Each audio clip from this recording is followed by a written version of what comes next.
Hello everyone, welcome to EduTap and welcome to today's Finance 360-degree session. So today's session is going to be a very special session because first of all, we will be discussing a very important notification of the Reserve Bank of India that is regarding the floating rate savings bonds for which the operational guidelines have been updated in 2026 in April 2026. Okay, so what is the change in the operational guidelines? What are the new operational guidelines? What are the facts that you have to remember from the phase 1 as well as from the phase 2 perspective? All of this we are going to discuss in today's session. And remember that the operational guidelines have been changed in April 2026, so this notification of the RBI becomes very important. Okay, so today we will have the detailed discussion about the changes and about the facts. So RBI has retained the bond structure. What is the bond structure and what are the upgraded operations for the savings bond? So this we are going to discuss, and the team has prepared the whole article in a very systematic manner so that all the important points you can remember from the examination point of view. Okay, that's why this is a very special session, because the article or the notification of the RBI is very lengthy, but the team has prepared it in a very systematic manner. So today we will discuss the important points so that you are able to remember the important points from the examination perspective. Okay, so first of all, what has happened? So the floating rate savings bond 2020, first of all, floating rate savings bonds, these are taxable. Okay, for these bonds, the operational guidelines were released in 2020 and they were updated in 2022. Now the Reserve Bank of India has reviewed the operational guidelines for the floating rate saving bond and the revised operational guidelines. After the review, the revised operational guidelines are being issued, and these revised operational guidelines have to be followed. Okay, and the operational guidelines were revised in April 2026. So this is the article. I hope now you understand that first of all, the floating rate savings bond, for these floating rate saving bond, the operational guidelines were released in 2020 and they were updated in 2022, but now they have been reviewed. The operational guidelines have been reviewed, and after the review, the revised operational guidelines have been released in 2026, and these are very important operational guidelines as they are directly affecting the investors, Okay, so first of all, give me a thumbs up. I hope I'm clearly audible. Okay, so now let's get started with the article. Now we are going to understand the operational guidelines that have been updated. Okay, so this is the RBI EduTap document in which you get the RBI notifications, RBI press releases, as well as here you get the RBI circulars, the RBI master actions that are released by the RBI. Okay, now here, floating rate saving bond 2020 taxable operational guidelines. The Government of India introduced the floating rate saving bond 2020. This was issued through the RBI with effect from July 2020. Okay, so basically the floating rate saving bonds, these are the government backed investment instruments. So floating rate saving bond, they are the bonds. Okay, what are the bonds? What are the government bonds or the government securities? So the bonds, they basically, from the investors, the money is collected and this money goes to the Government of India. Okay, so the government backed bonds are usually the bonds from which the investors' money is collected. Okay, so this is usually the debt instrument. And here in the bond, the details are laid down that, okay, the Government of India is collecting, let's say the bond value is, the face value is rupees 100, or the bond value is rupees 200 or something, and the interest that will be paid will be 8% per annum or such.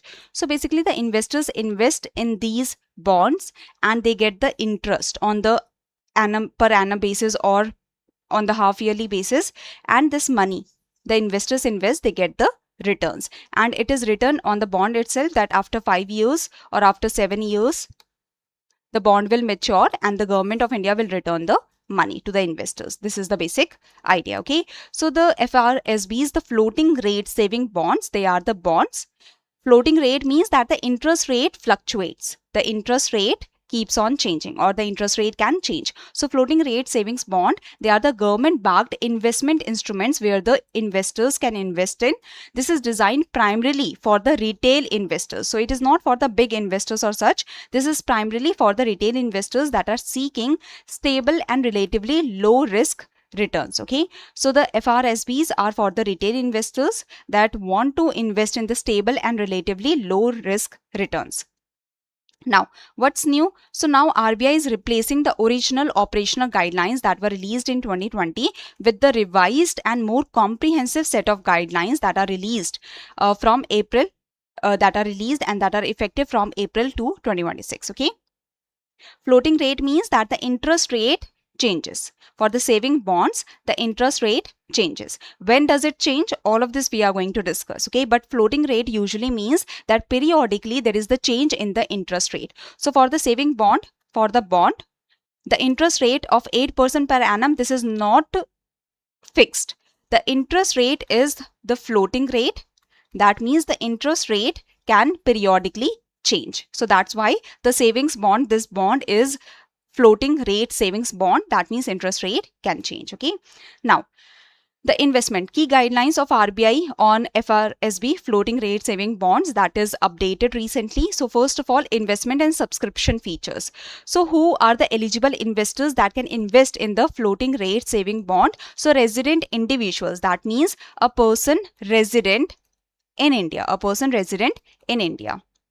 So individual residents or resident individuals and the Hindu undivided family. That's why it was said that this floating rate saving bond, it is particularly for the retail investors. It is majorly for the retail investors, for the resident individuals and Hindu undivided family.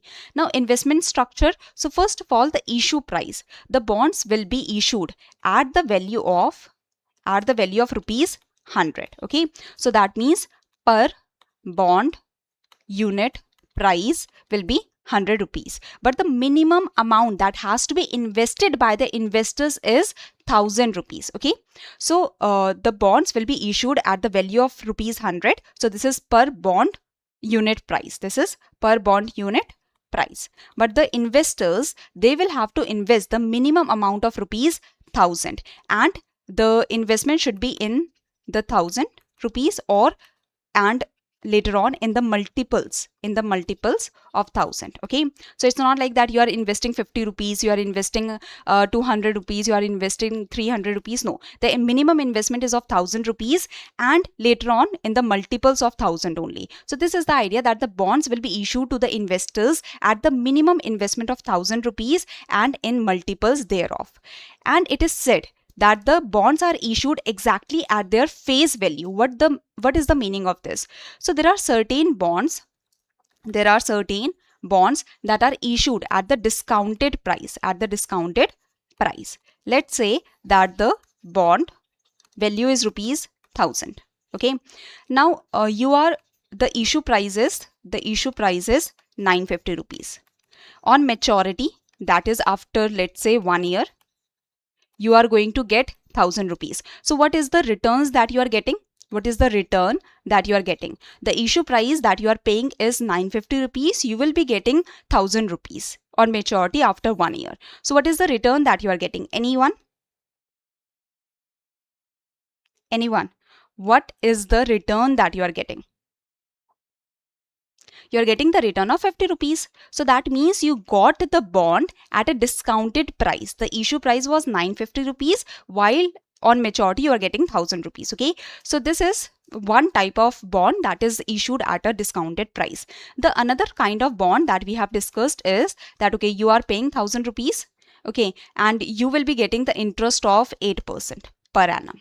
Okay, or you are getting the interest of 9% per annum. So here you have to pay 1000 rupees. This is the issue price, as well as the face value is also 1000 rupees. That means you will be getting on maturity 1000 rupees. So issue price, the price that the investor is paying 1000 rupees, you will be getting 1000 rupees on maturity. The investor will get back 1000 rupees on maturity. But here the interest is of 8%. That means you will be making you will be getting the returns of 80 rupees. So got it? So these are the bonds that are issued at the face value only. The issue price is equal to face value. So issue price is equal to face value. So if you are investing 1000 rupees, you will be getting the bonds worth 1000 rupees. That is the whole idea. Any confusion here? Any confusion here? If there is any confusion, kindly ask me. No confusion? So I hope this point is very, very clear, that the minimum investment should be of 1000 rupees. The investors have to invest minimum 1000 rupees. Any investment beyond 1000 must be made in the multiples of 1000 rupees. And the bonds are issued exactly at their face value. That means the issue price is equal to the face value. You are not getting the discounted price, you are getting the issue price that is equal to the face value, but you will be getting the interest. You will be getting the interest. Got it?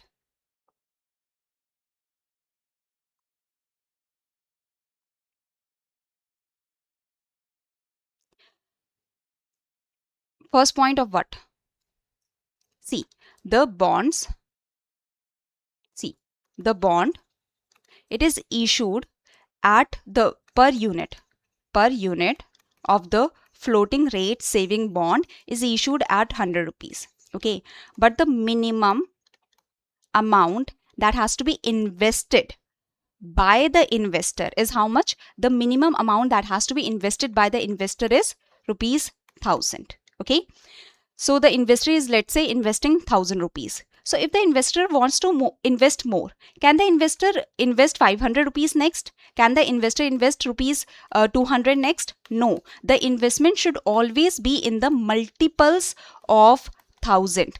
So the minimum investment should be of 1000, and if you want to invest more, you can only invest in the multiple of thousands. Okay, 10,000, 20,000, 30,000, or 21,000, 23,000. So in the multiples of 1000. I hope this is clear now. Correct, Ria. So this is the idea, that the floating rate saving bond per unit is of 100 rupees, but the minimum investment, the minimum amount that should be invested is 1000 rupees. That means at least 10 bonds have to be purchased in one lot. Okay, and the investment should be in the multiple of thousands only. You cannot invest 500, 200 or something. You should invest in the multiples of 1000. Minimum investment is of 1000, and you have to invest in the multiples of 1000. That is all. I hope this is clear. Chalo, going to the next point, maximum investment limit. Is there any maximum investment limit? There is no upper ceiling on investment. That means there is no maximum limit. You can invest as much as you can as a retail investor. But the minimum investment should be of how much? The minimum amount that has to be invested, or the minimum amount that will be issued to the investor, is 1000 rupees. The minimum investment should be of 1000 rupees and in the multiples of 1000. Got it? Lock-in period of the bond. So the bond shall be repayable on expiry of 7 years from the date of issue. So that means if a bond is issued on 21st of April 2026, that means the bond shall be repayable on expiry of 7 years once the 7 years have expired. So the lock-in period is of 7 years basically, but the lock-in period changes for the senior citizen. For the senior citizen specifically, there are certain different lock-in periods that we are going to discuss. But otherwise, the bond shall be repayable on expiry of 7 years from the date of issue. Okay. Next, issuing agency. Who is the issuing agency? Now, usually what happens, that the Reserve Bank of India is the one that issues the government securities, the bonds, on behalf of the government of India. Now, can the RBI take the responsibility to issue all the government securities to the public on behalf of the government of India? So usually the RBI do not have so much of the bandwidth to keep on issuing the government securities on behalf of the government to lakhs of the citizens, to thousands of the people. Okay, so there are certain issuing agencies that are receiving office. Receiving office means select commercial banks or any other entity that is authorized by the RBI to issue and service the bonds. Okay, to issue the bonds and to service the bonds. So receiving office means select commercial banks or any other entity that is authorized by the RBI to issue the bonds to the general public and to service the bonds. That means to pay the interest on behalf of the government of India. Okay, service the bond basically means to pay the interest on behalf of the government of India. So this is the idea that the Reserve Bank of India issues the bond on behalf of the government of India, but the RBI itself cannot take all the responsibility. So RBI have some authorized receiving office. Okay, receiving office means select commercial banks or any other entity that is authorized by the RBI to issue the bonds or service the bonds. Application channel. Now how you can apply as a investor, how you can apply directly at the receiving offices, branches, or through the brokers. Okay,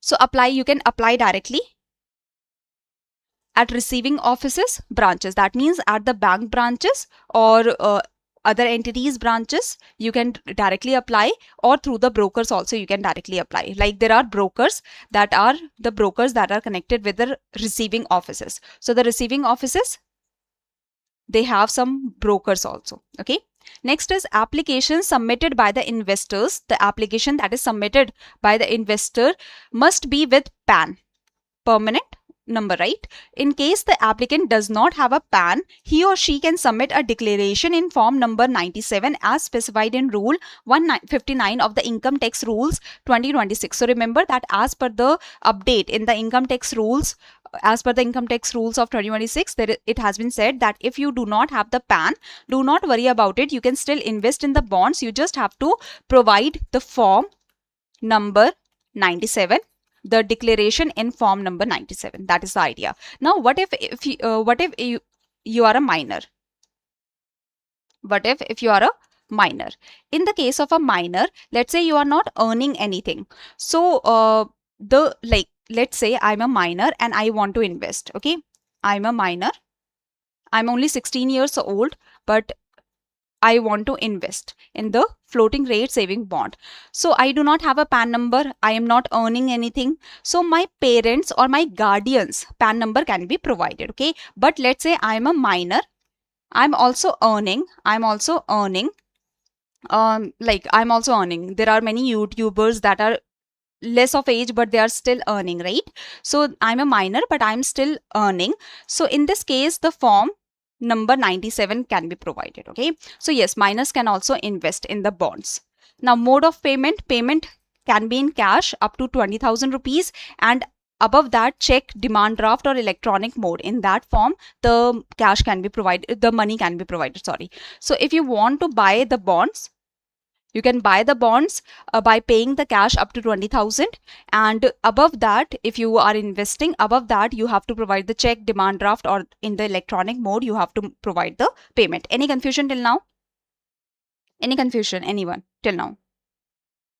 Next, branch access rule. So bank ROs, that is the bank receiving offices, they shall accept applications and collection of subscription amount, that is investment amount, at all branches that are handling the government business. While the non-bank receiving offices, non-bank means that other entities that are authorized by the RBI to function as the receiving office, except the CCIL, they shall accept the applications as well as the collection of subscription amount at all branches. So for the bank ROs, for the bank receiving offices, they have to accept the application, they have to collect the subscription amount at their own branches that are handling the government businesses, while the non-bank ROs, they have to accept the applications and the subscription amount at all the branches. Handling the government business or not, doesn't matter, okay, except for the CCIL.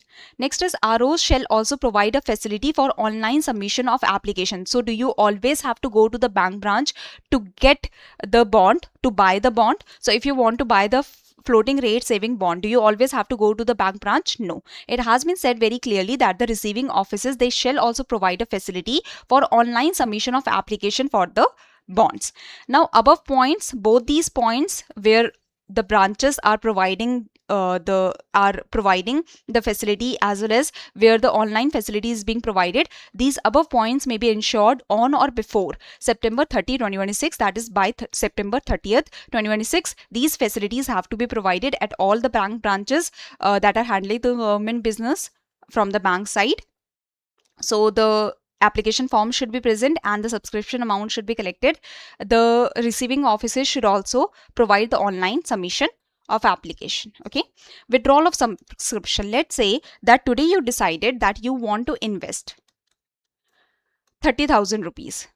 But tomorrow you realize that, okay, I have given the money, like I have filled the form to buy the bond, and I have given the money 30,000, but I need this money, I do not want to invest. So can you withdraw your subscription? See, immediately if you realize that, okay, you do not want to continue with the investment, so it is allowed. You can withdraw your subscription, you can get back the money that you gave for the investment purposes, but this is allowed only before subscription amount is sent to the RBI's central account section. So the banks, are they the ones that are releasing this bond? No. Are they the ones that from their own pockets will they pay the interest? No.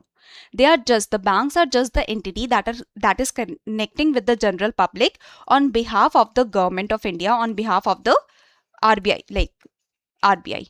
Okay, so banks, they are doing the RBI's duty on behalf of the government of India. They are issuing and servicing the bonds with the general public. So the banks, they collect the money. Okay, they collect the money, as well as they are the ones that have to pay the interest, but the government of India finally pays. So let me just clear this first of all so that you have better clarity.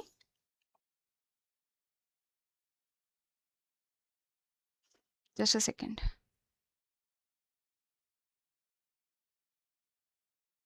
Okay. So here, see, the banks, they connect with the general public. They provide the bonds. Okay, they are basically selling the bonds and they are paying the interest, as well as on maturity, they pay the final amount also.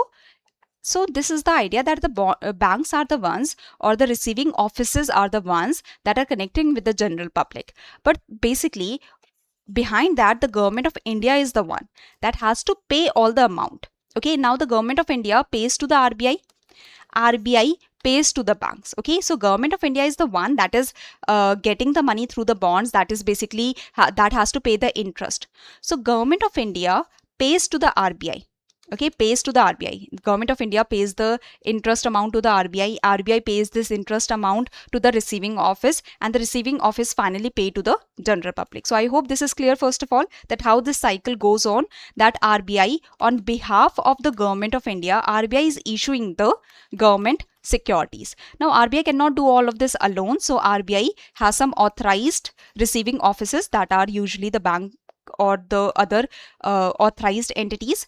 They connect with the general public to sell the bonds. Okay, so the receiving offices are selling the bonds, they are collecting the money, the invested money they are collecting. The receiving offices pays the interest and pays the maturity amount. On maturity, they pay the maturity amount. Now the receiving offices, whatever money they have collected for investment, that is paid to the RBI. To which department of RBI or to which section of RBI? That is the CAS, that is Central Account Section. Okay, so RBI's Central Account Section receives the investment amount, and the Central Account Section takes the interest from the government of India and pays it to the receiving office, which finally pays it to the general public. This is the whole cycle. So banks, from their own pocket, they are not paying anything, or they are not collecting the investment for their own pockets. They are basically giving the money to the Central Account Section of the Reserve Bank of India, which is further transferring the money or getting the money from the government of India, because finally the government of India is responsible. It is a government backed instrument. I hope this cycle is first of all clear. But the receiving offices, they have the responsibility to do the transaction with the investors to the general public. Okay, so first of all, what is happening? That the withdrawal of subscription, you have invested the amount, you invested the amount 30,000. You invested the amount 30,000, but yesterday you invested the amount, but today you want the money back. Okay, you want the money back. So it is said that the withdrawal of subscription is allowed, but only if only before subscription amount is sent to the RBI Central Account Office. Once the money has been sent by the bank, so let's say you went to the bank branch, you gave 30,000 rupees, you got a receipt that, okay, you have given 30,000 rupees to the bank branch, which will provide you the bond in a few days. Okay, so you are the investor A. Now the bank branch has sent the money to the central account section of the Reserve Bank of India. If the bank branch has already sent the investment amount to the central account section, then withdrawal of subscription is not allowed. You cannot withdraw your subscription. You cannot withdraw your investment. It is locked for 7 years. But let's say the bank branch has not sent the money in. The bank branch sends it next day. Okay. Or let's say the bank branch is going to send it within 2 days. So now the bank branch has not sent the money. You are immediately going to the bank branch. If the bank branch has not sent the money to the central account section, so the bank branch can return the money to the investor. I hope this is very much clear first of all. So the withdrawal of subscription is allowed only before subscription amount is remitted, is sent to RBI central account section. Once the subscription amount is sent, not allowed. Okay. Withdrawal where allowed must be of full amount. You cannot say that, okay, out of 30,000 you only want to invest 15,000 or such. Okay. If you are withdrawing your subscription, you have to withdraw it in the full amount, not partial. That is the idea. Now coming to the next point, that is bond holding and account structure. So withdrawal of subscription, I hope you have understood. Now coming to the next point, bond holding and account structure. So bond ledger account. What is a bond ledger account? Bond ledger account is an account with the receiving office to hold the bonds in the electronic form on behalf of the bondholders, on behalf of the investors. So basically bond ledger account, it is like a demat account. You have a demat account. See, if you have a demat account, in the demat account, all your securities, your shares, your bonds that you have bought, they are stored. So this is the demat account that is usually with the NSDL or CDSL. CDSL and NSDL, these are the entities in the capital market that keep the demat accounts, that make the demat accounts for the investors. And in the demat account, you are storing your shares, your bonds that you have bought. Similarly, if you are buying the floating rate saving bond, your BLA account will be opened. That is the bond ledger account. This account is opened with the receiving office that holds the bonds in the electronic. So this BLA account, it holds the bonds in the electronic form for the investors, on behalf of the investor. Okay. So where your FRSB is being kept, where your bond that you have bought is being kept. So if you have bought the bond, it is being kept in the BLA, in the bond ledger account. This account is with the receiving office, okay, that is keeping the bonds in the electronic form on behalf of the investor. A separate BLA having unique account number for each investor. So for each investor, there shall be separate account, and for one investor, there should be one BLA account. Okay, new or multiple BLAs shall not be opened or maintained for the same investor. See, if let's say you have invested in the floating rate saving bond, let's say in April. Now in May, again you are investing in these bonds. In June, again you are investing in these bonds. So if you are one investor, there should be one BLA only. All the different investments that you have done in this bond will go to your BLA account. Okay, it's not required that if you are investing in different months or if you are investing in different lots, then you have to again and again open the BLA. No, not required. One BLA should be for one investor. New or multiple BLAs shall not be opened or maintained for the same investor. Next is BLA identification. As it has been said that a separate BLA shall be opened with unique account number for each investor. Now what is this unique number for the BLA? So how the BLA can be identified? So each account carrying a unique 6-digit code. So each account, that means for the investor, this is a bond ledger account. So each account will carry a unique 6-digit code. So this is the code. Let's say I am the investor. So Kritika, I am the investor. Okay, I am the investor. So for me, this is the bond ledger account that I have. Okay. So each account carry a unique 6-digit code. So this is the 6-digit code for my account with an alpha prefix. Now there should be a prefix that will show you the bank and the branch. The bank is State Bank of India, so SBI, and the branch is Pune branch. Okay, so this is the idea. So BLA identification, how you can identify the BLA,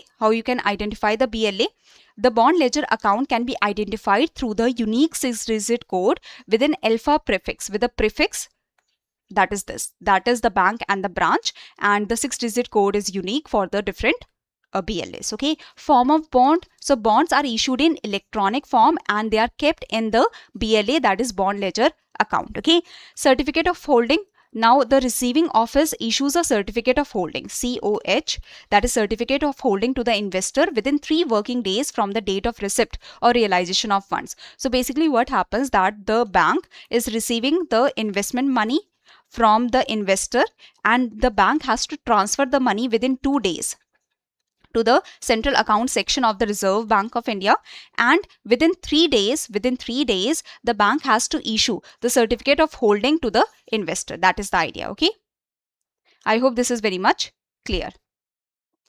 So now tradability, any confusion here? Just give me 1 minute. Okay, I have to see the comments and my system has gone off, so just give me 1 second.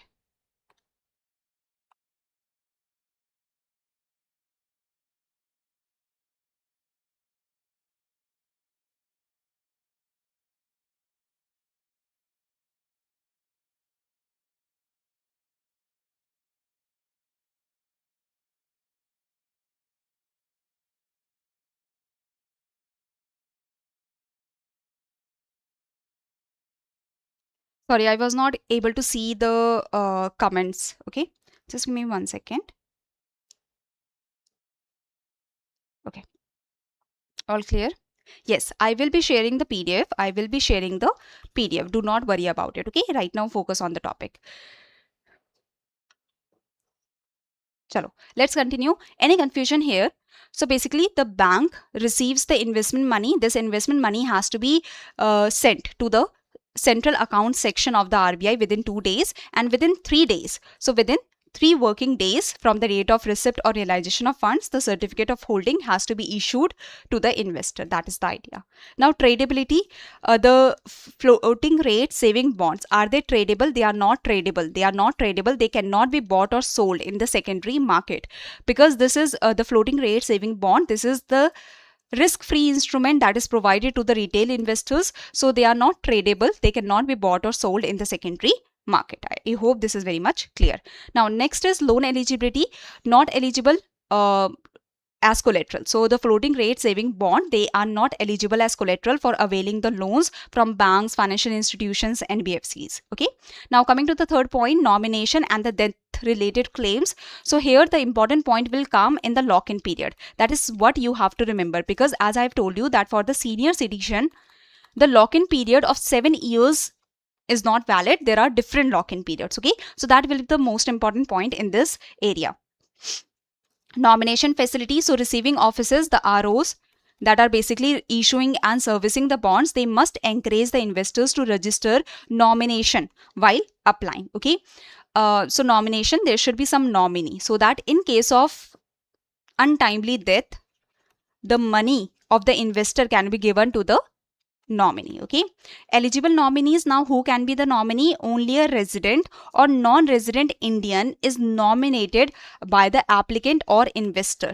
Overseas citizen of India, they are not permitted to be nominee for the bond. So this is very, very clearly written that eligible nominee are only the resident or non-resident Indians. They can be the nominee, but the overseas citizen of India, they are not permitted to be nominee for the bond. Type of nomination, single common nominee for all the investment. Let's say you have done multiple investments in the FRSB in the different months. So a single common nominee or the nominees for all your investment, or you can have the separate nominees for the different investments that you have done in the same bond. Okay. Now transfer rule. Transfer is allowed to nominee or legal heir on death of the investor. So as it has been said very clearly that the bonds are not tradable, they are not transferable. Only at the death of the investor, only on the death of the investor, the bonds can be transferred to the nominee or the legal heir. Okay, in case the investment is of 1,000 rupees, In case the minimum investment is 1000 rupees, then how many nominees can be there? Can you think about it? That if the minimum, like let's say I or XYZ person has done the investment of 1000 rupees only. Now, how many nominees this person can have? How many nominees this person can have? Any idea, anyone?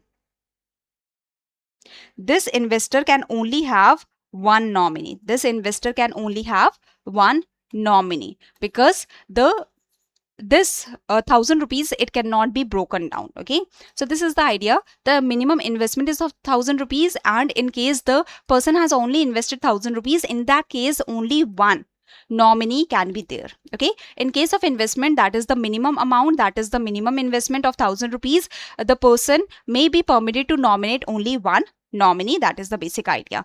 Now, in case there is higher investment that has been done, let's say the investment is of 10,000 rupees, or let's say the investment is of 20,000 rupees, then the amount wise allocation. So if the investment is of higher amount, then the amount wise allocation is possible. In case the investor has specified more than one nominee, the receiving offices may obtain from him or her the amount wise allocation, that which nominee. There are 1, 2 and 3. There are 3 nominees. So the first nominee will be getting 5,000. That is 5 units of 1000. Or 5 lots of 1000 basically.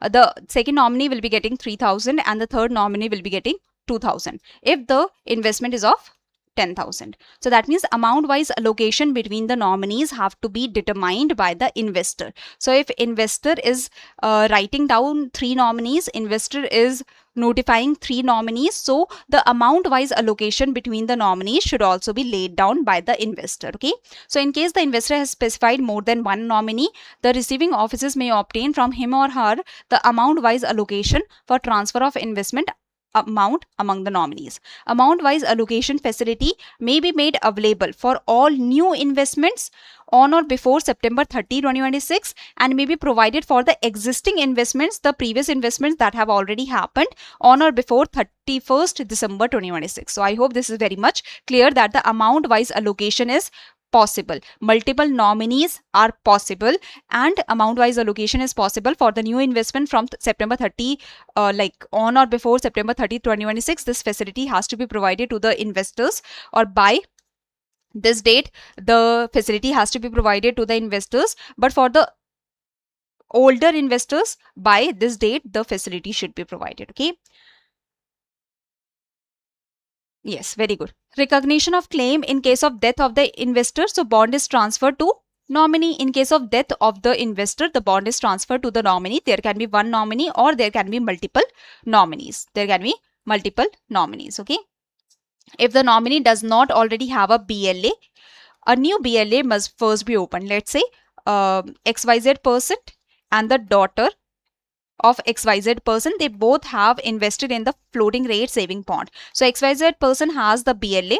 The daughter also has a separate BLA because they both have invested separately in the floating rate saving bond. So XYZ person has died, and now the investment is being sent to the nominee, that is the daughter only. So she already has a BLA, so new BLA will not be created. But if the daughter did not have the BLA, then the new BLA had to be created. Okay, recognition of claim on death. If there is no nominee, then the claim settled in favor of legal heirs of the investor. Okay, next, coming to the fourth point, this is very, very important. Okay, interest, taxation and redemption. Okay, lock-in period will come next. So now coming to the interest, redemption and taxation. So interest nature, the floating interest rate, that means the interest rate changes periodically. There is periodically there are changes that are coming in the interest rate. Okay, there are periodic changes in the interest rate. Now the interest benchmark, there is some reference rate, like the interest rate for the personal loans, for the interest rate for the personal loans, for the housing loans and such, the interest rate that is charged by the banks. I hope you know the interest rate that the banks are charging for the personal loans, for the housing loans, for the automobile loans. The interest rate that the banks are charging, it has a benchmark rate. Okay, for the floating rate loans. For the floating rate loans, it has a benchmark rate. This benchmark rate is usually the repo rate.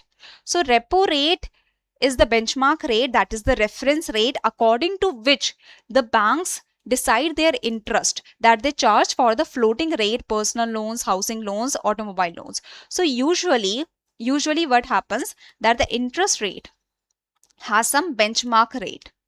The interest rate that is charged by the banks or the interest rate that is charged by the authorities, there is some benchmark rate. Okay. Similarly, here also the floating rate saving bond has a benchmark rate, that is the reference rate. So the coupon, that is the interest for the floating rate saving bond, is linked to the national saving certificate. This is another investment instrument of the government. Okay, this is another investment instrument that is backed by the government of India.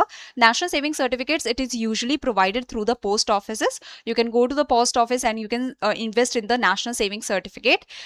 Usually the lock-in period for the national saving certificate is 5 years and such. You do not have to have much knowledge about the national saving certificate, not required here. Just remember that the coupon, that is the interest of the floating rate saving bond, is linked to the national saving certificate rate with an added spread of 35 basis point. What does this point signifies? So basically the point is signifying that the interest rate that you will be getting on the floating rate saving bond, it depends upon the interest rate on the national saving certificate. So national saving certificate has the interest rate of, let's say, 7.75%. Plus you will be getting 35 basis point additional, that is 0.35% additional. So 35 basis points means 0.35% additional you will be getting. So what will be the interest for the floating rate saving bond? Anyone can tell me what will be the interest for the floating rate saving bond? It will be 8.10%. So this is the idea that the interest rate for the floating rate saving bond, it depends upon the national saving certificate rate plus the 0.35%, that is the spread. Okay. If the national saving certificate rate is changing to, let's say, 8.10%, so plus the spread of 0.35%, what will be the interest rate for the floating rate saving bond now? The interest rate will be 8.45%. So this is the idea. So basically the coupon is linked. The coupon, that means the interest on the floating rate saving bond, it is linked to the national saving certificate rate. So national saving certificate rate plus the added spread of 35 basis point, that is 0.35%. Okay. Now interest computation. Now when the interest will be computed, on what basis the interest you will be getting? On the per annum basis, on half yearly basis you will be getting the interest. So let's say you are getting the interest of 8.40%. Okay, this is decided. This is the interest that has been computed. Now this is the interest on the per annum basis, but you will be getting the interest on the half yearly basis. That means this is the interest on per annum. Now divided in two pairs, 4.20% you will be getting on the first half of the year, 4.20% you will be getting on the second half. By when? So interest is first computed. See, interest is first computed. Let's say you bought the FRSB in April. You bought the FRSB in April. So interest will be computed from April till June. April till June. So April, May, June. So for 3 months the interest will be computed. Okay, and the interest will be paid. After that, the half yearly timeline will continue. Half yearly timeline will start. You will be getting the interest on 1st of January and 1st of July every year. So for 7 years, because the lock-in period is of 7 years, the bond will mature after 7 years. So for 7 years, you will be getting the interest on the half yearly basis. So per annum interest is 8.40%. So you will be getting 4.20% of the interest on 1st of January, and the rest of the interest you will be getting 4.20% you will be getting on 1st of July. Okay, 1st of January and 1st of July you will be getting your interest payments. Now because the interest changes periodically, so maybe on 1st of January you are getting 4.20%, but for the second half the interest has been changed because there is change in the national savings certificate rate. Okay, so I hope this is getting clear that interest is first computed from the exact date of issue of the bond to you to the 30th of June or 31st of December, whichever is earlier. Okay, so you have bought the bond in April. So April till June, you will get the interest. Then the cycle of half yearly will start. Okay, from June to December, from January to June and such. Okay, so this is the idea that interest is first computed from the exact date of issue to the next 30th June or 31st December, whichever is earlier. Thereafter, after the initial discrepancy has been cleared out, for every half year period ending 31st December or 30th June, you will be getting the interest on 1st of January and 1st of July. Any confusion here, first of all?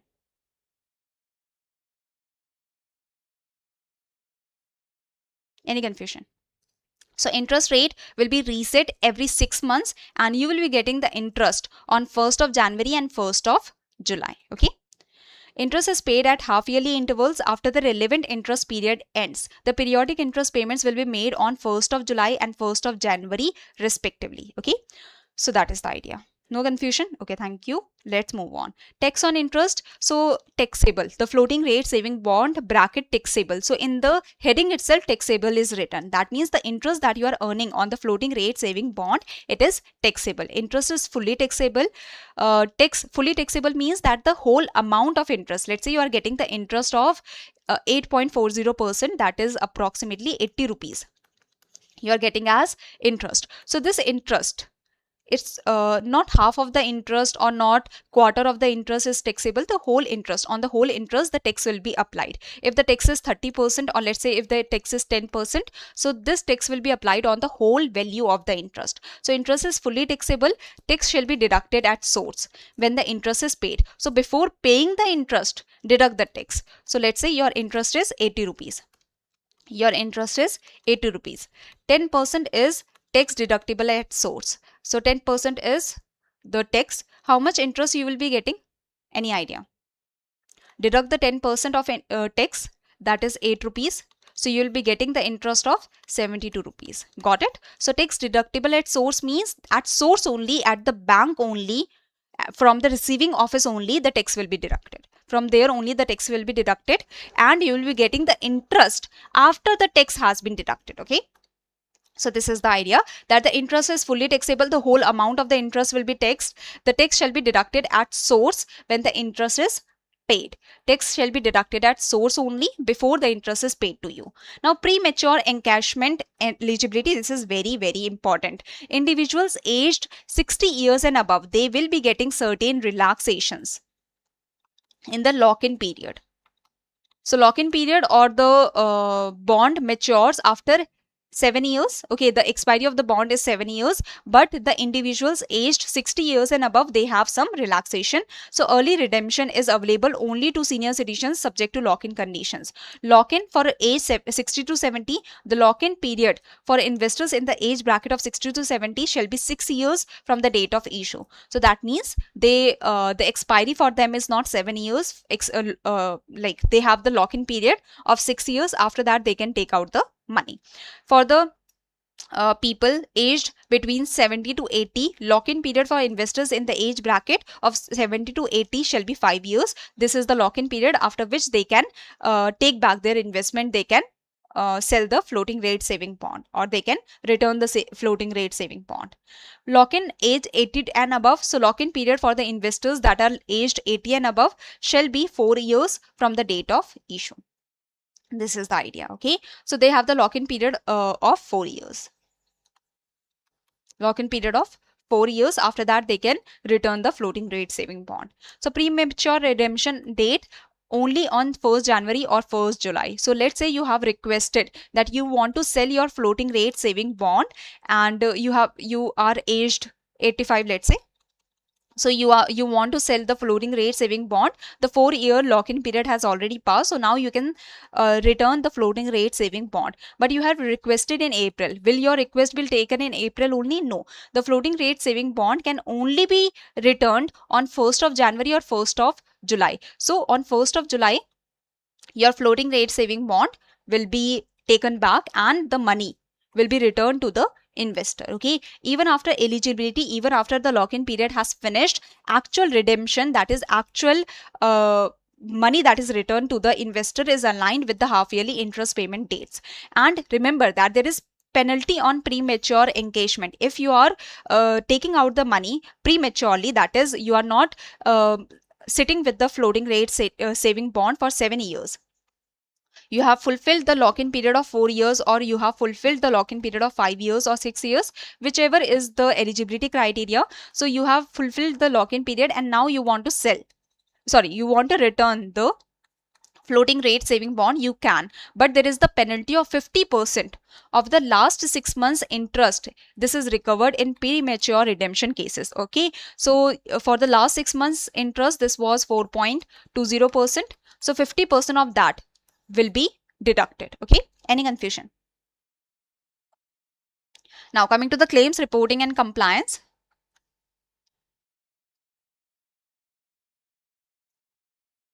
Now just the additional points are there, we will go through it in a fast manner. Okay, in case claim for payment of interest is received after expiry of 6 years from the date on which the amount became payable. So basically, let's say the unpaid interest or principal.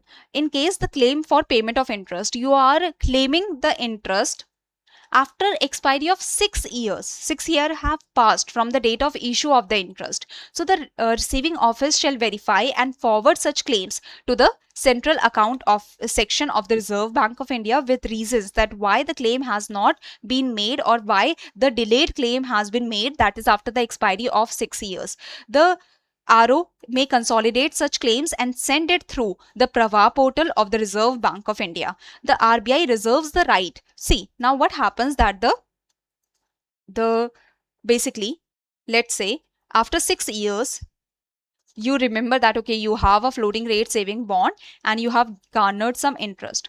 So 6 years have passed, or let's say more than 6 years have passed. Now you are going to the bank to take the interest.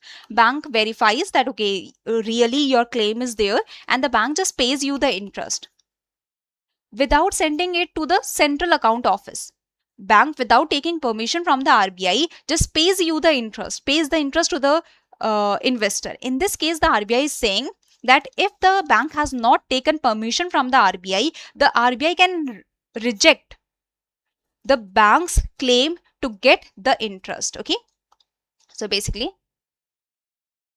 if the bank is getting the claim after 6 years for the interest, okay, from the investor, if the bank, without taking permission from the RBI, if the bank pays directly to the investor, then the RBI holds the right to reject the bank's claim from the RBI. Then the bank might not get money from the RBI. So this is what has been said, that the RBI reserves the right to reject such claims where the RO, where the receiving office has paid the interest to the claimant, to the investor, without obtaining RBI's prior approval. It's not like that the RBI do not want to pay to the investor. RBI will pay to the investor.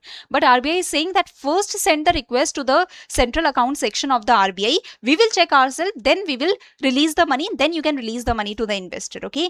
So in case the claim for interest payment is received after expiry of 6 years, first such claims have to be sent to the central account section of the Reserve Bank of India, and the claims can be sent through the Prava portal. RBI will verify, then RBI will release the money, the RO can release the money further.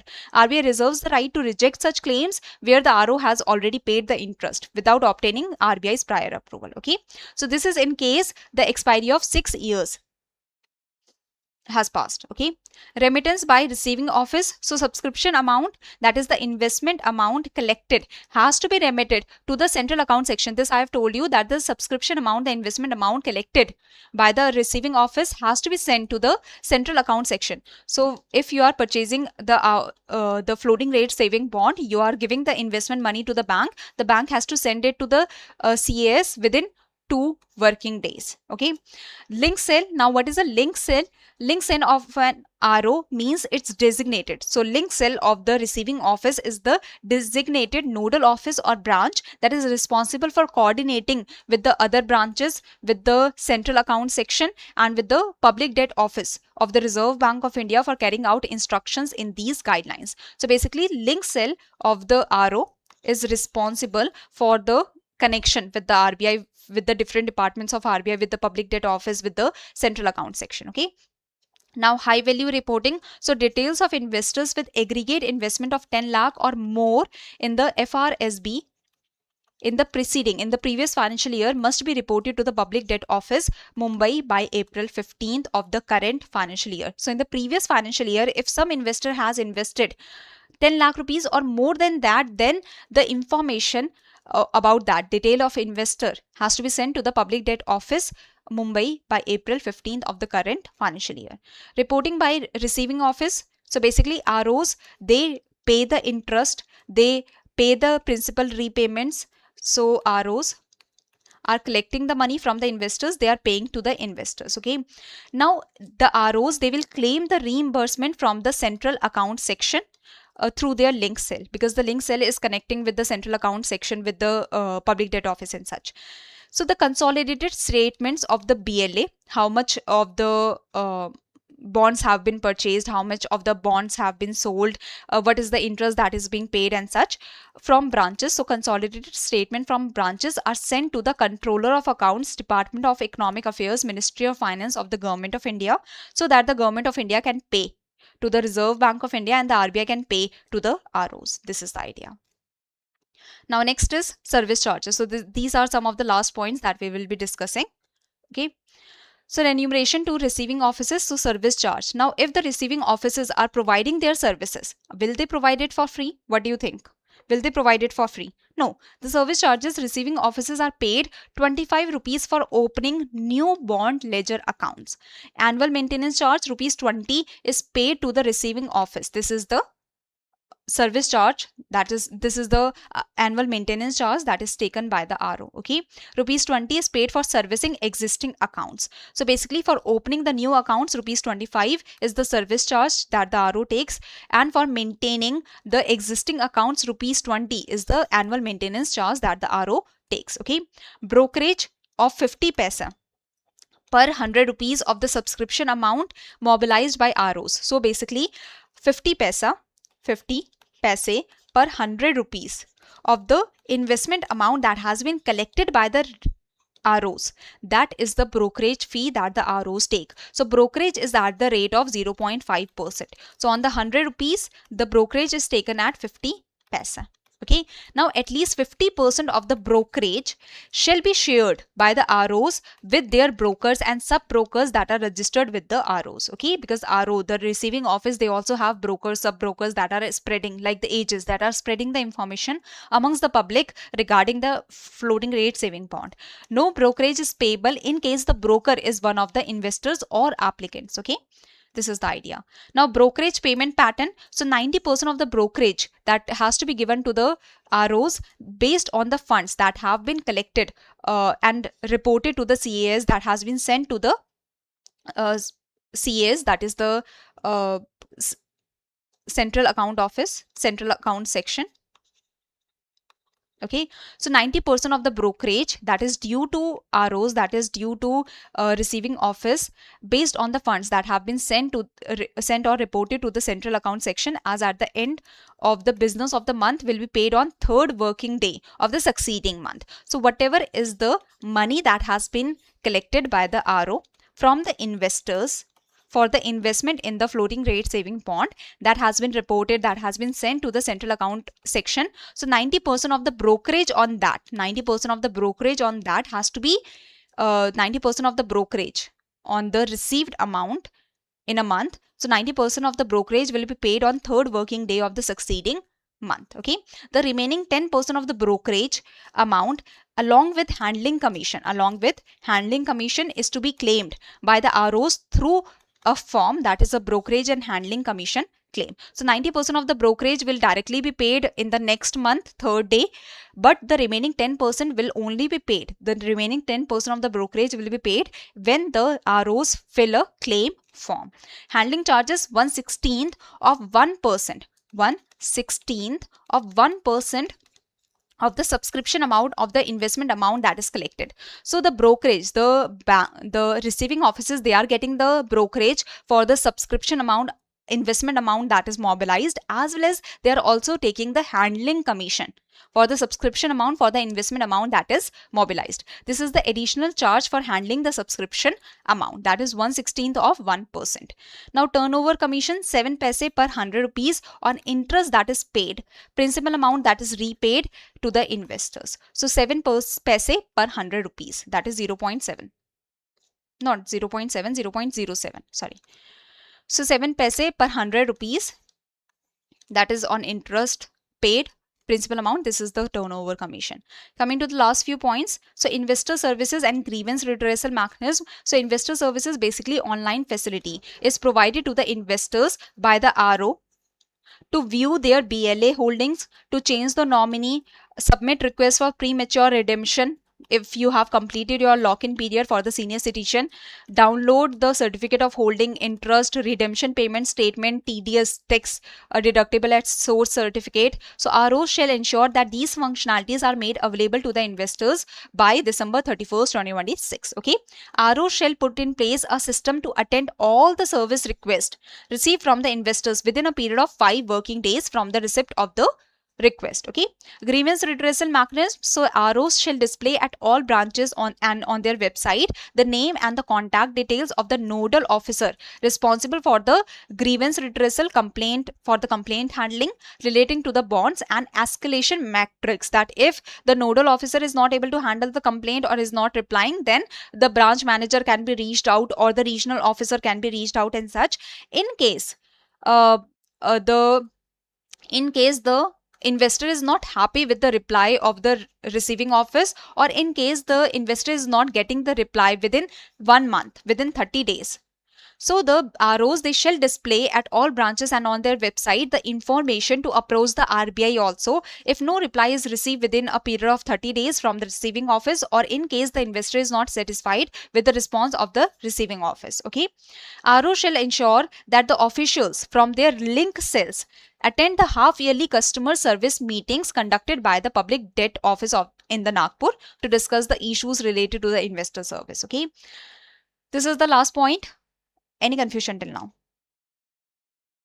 So last point is that description of records. So these are the records that have to be maintained by the receiving office for a time period. Okay. So most of the records have to be maintained for the 3 years time period. But in case of the counter receipts are basically, you can understand that today I have given 30,000 rupees. Investor gave 30,000 rupees to the bank. Now bank is giving a receipt to the investor that okay, 30,000 rupees has been received. Now within 3 days the certificate of holding will be released to the investor, but till then the investor has the counter receipt that the investor has given the money to the bank. Okay. So the counter receipts should be preserved by the bank for 3 months. The application for the bonds, registers of the BLAs, register of nominations, form of nomination or cancellation, the other kind of records have to be maintained for 3 years, but the counter receipts for only 3 months, because they are just the receipt that the bank is giving to the investor for taking the money. Okay. Statement submitted to CAS. Now statements that are submitted to the CAS, that should be kept for 5 years. Okay. That is the idea. Any confusion, anyone? Rest everything we have done. So let me just show you a clean file. Okay. So let's revise the most important points. Eligible investors, resident individual and Hindu undivided family. The NRIs, they are not eligible for investment in the floating rate saving bond. The non-resident Indians, they are not eligible for floating rate saving bond. Okay. Minimum investment is of 1,000 rupees. Investment multiples should also be in 1,000 rupees. Maximum investment limit, there is no maximum investment limit. Lock-in period is of 7 years. Issuing agency is receiving office. Application channel can be anything. Okay. Mode of payment is cash up to 20,000. Payment can be in cash up to 20,000 only. Next is branch access rule, that is the online submission of application facility as well as the branch application facility has to be provided by September 30, 2026. Okay. Now withdrawal of subscription can happen if the subscription amount is not sent to the RBI's central account office. BLA, we have discussed the unique 6-digit code of the BLA is there, and before the 6-digit code, there is the bank and the branch. Form of bond, it is electronic form that is kept in the BLA. Certificate of holding has to be delivered within 3 working days to the investor. Not tradable, the FRSB, the bonds are not tradable in the secondary market. They are not tradable. They are not allowed in the secondary market. Loan eligibility, the bonds cannot be kept as the collateral. Nomination facility is provided. Only a resident or the non-resident Indian can be the nominee, but the overseas citizen of India cannot be the nominee. Okay. Next is the transfer rule. In this case, amount wise allocation is allowed for the multiple nominees, and for new investments the amount wise allocation should be by September 30, 2026. Okay, for existing investors by 31st December 2026. Now legal heirs basically means the legal heirs of the investor that has died. Okay, the heir, the daughter, son and such. Now interest benchmark. What is the interest benchmark? Now I will be asking you questions. What is the interest benchmark? What is the interest benchmark? That is National Savings Certificate, and the spread is of 0.35%. Okay. Next, on half yearly basis, you will be getting the interest. Now on which dates? On 1st of January and 1st of July. Okay. You will be getting the interest. Lock-in period for the citizens, for the senior citizens aged 60 to 70, the lock-in period for the investors is how many years? 6 years. For 70 to 80, 5 years. 80 to and above, 4 years. Okay, this is the idea. Now these are the important points. Detail of investors with aggregate investment of 10 lakh rupees or more has to be submitted to the public debt office. Okay, the ROs making interest payments, principal repayments, they shall claim reimbursement from the central account section through their link cell, giving the BLA wise details. The consolidated statements of the BLA from the branches are sent to the controller of accounts and to the RBI, with a copy to the RBI also, and these have to be sent in the physical copy form or in the email, and in email, in the physical copy also, in the email also. Now these are some of the charges. Service charge is rupees 25 for opening the new bond ledger account. Annual maintenance charge is 20. Brokerage is 50 paise per 100 rupees for the investment amount taken. That is 50%. At least 50% should be 50% of the brokerage shall be shared with the brokers and such. Okay. Brokerage payment pending 90% by the next month, third working day. Okay, 10% when you deposit the claim, when you make the claim. Handling charges is 1/16 of 1% of the investment subscription amount, investment amount. Turnover commission 7 paise per 100 rupees for the interest paid or for the principal amount that is repaid. Investor services, they have to be provided by December 31st, 2026, and within 5 working days the request has to be catered to. Okay, grievance redressal mechanism, RO should display at their branches and on their website about the nodal officer and how to approach the RBI if the investors are not satisfied. RO shall ensure that their officials from the link cell, they are attending the meetings conducted by the public debt office in Nagpur. Okay, these are the idea.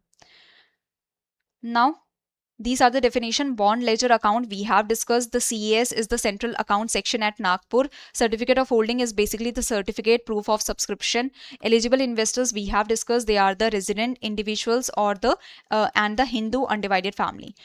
PDO is the public debt office, means public debt office of the RBI. Receiving office we have discussed. Link cell of the RO we have discussed. All of this is done. Now the PDFs, this particular PDF will be provided to you. I will be providing you the clean PDF so that you are able to read the facts and you are able to focus on the facts. I hope that you like today's session. This is a lot of efforts has gone in preparing this whole table. The team has worked a lot.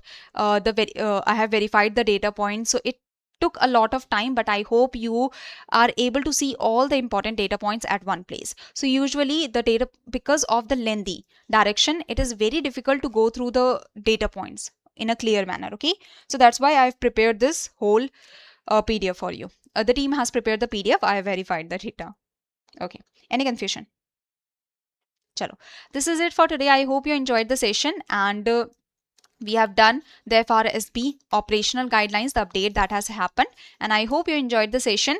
The MCQs from this session, I will be sharing the MCQs in the shorts that will be released tomorrow 8 p.m. Till then, revise through the PDF, and in the shorts that will be released tomorrow 8 p.m. the MCQs will be provided from this particular notification. Okay, till then, in the comment section, do tell me that what is the minimum investment, what is the minimum investment in the bond, as well as do tell me the lock-in period for the 80 years and above senior citizen, as well as do tell me the brokerage fee that is taken by the ROs.